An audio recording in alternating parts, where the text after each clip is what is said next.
خبر یہ ہے کہ حکومت کو عوام کی نہیں IMF کی فکر پڑی ہے۔ IMF کو رام کرنے کے لیے عوام کی زندگی مزید دشوار بنا دی گئی ہے۔ وزیر داخلہ اسحاق ڈار کی سربراہی میں ECC نے بجلی پر پاور ہولڈنگ لیوی عائد کرنے کی منظوری دے دی ہے۔ فی یونٹ 3.82 روپے لیوی عائد کی جائے گی، جس کے بعد فی یونٹ کی قیمت 31.74 روپے ہو جائے گی۔ صرف بجلی ہی نہیں، گیس بھی مہنگی ہوگی۔ اس کے علاوہ 170 ارب کے مزید ٹیکسوں کی تلوار بھی چلائی جائے گی۔ پیٹرول مہنگا ہونے کی بھی خبریں ہیں۔ مشکل فیصلوں کے نام پر صرف عوام کا خون نچوڑا جا رہا ہے۔ اگر خزانہ خالی ہے تو پھر جہازی سائز کابینہ میں مزید اضافے کا جواز کیا ہے؟ مگر تجربہ کار کچھ بھی سننے کو تیار نہیں۔ جو حکومت کے خلاف بولتا ہے، غداری اور بغاوت کے مقدموں کا حقدار ٹھہرتا ہے۔ حکومت کا بس نہیں چل رہا کہ ہر مخالف پر بغاوت کا مقدمہ درج کر کے اسے سولی پر چڑھا دیا جائے۔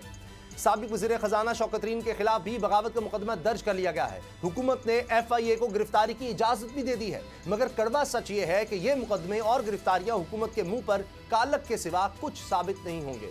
حکمران خود آئین شکنی پر اتر رہے ہیں، پنجاب اور خیبر پختونخوا میں الیکشن سے بھاگ رہے ہیں، لاہور ہائی کورٹ کے فیصلے کے بعد بھی انتخابات کی تاریخ نہیں دے رہے، جس کے خلاف لاہور ہائی کورٹ میں ہی توہین عدالت کی درخواست آ گئی ہے۔ انتخابات سے فرار کا چلن اور کتنے دن چلے گا؟ آج نہیں تو کل یہ کڑوا گھونٹ پینا ہی پڑے گا۔ لیکن سوال یہ ہے کہ اس آئین شکنی کا حکومت کو کیا خمیازہ بھگتنا پڑے گا؟ اسی سے آغاز کریں گے۔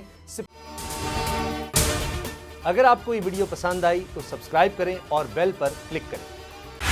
بول اڑائے گا سب کا ہوش، بھول جائیں گے سب اپنا جوش۔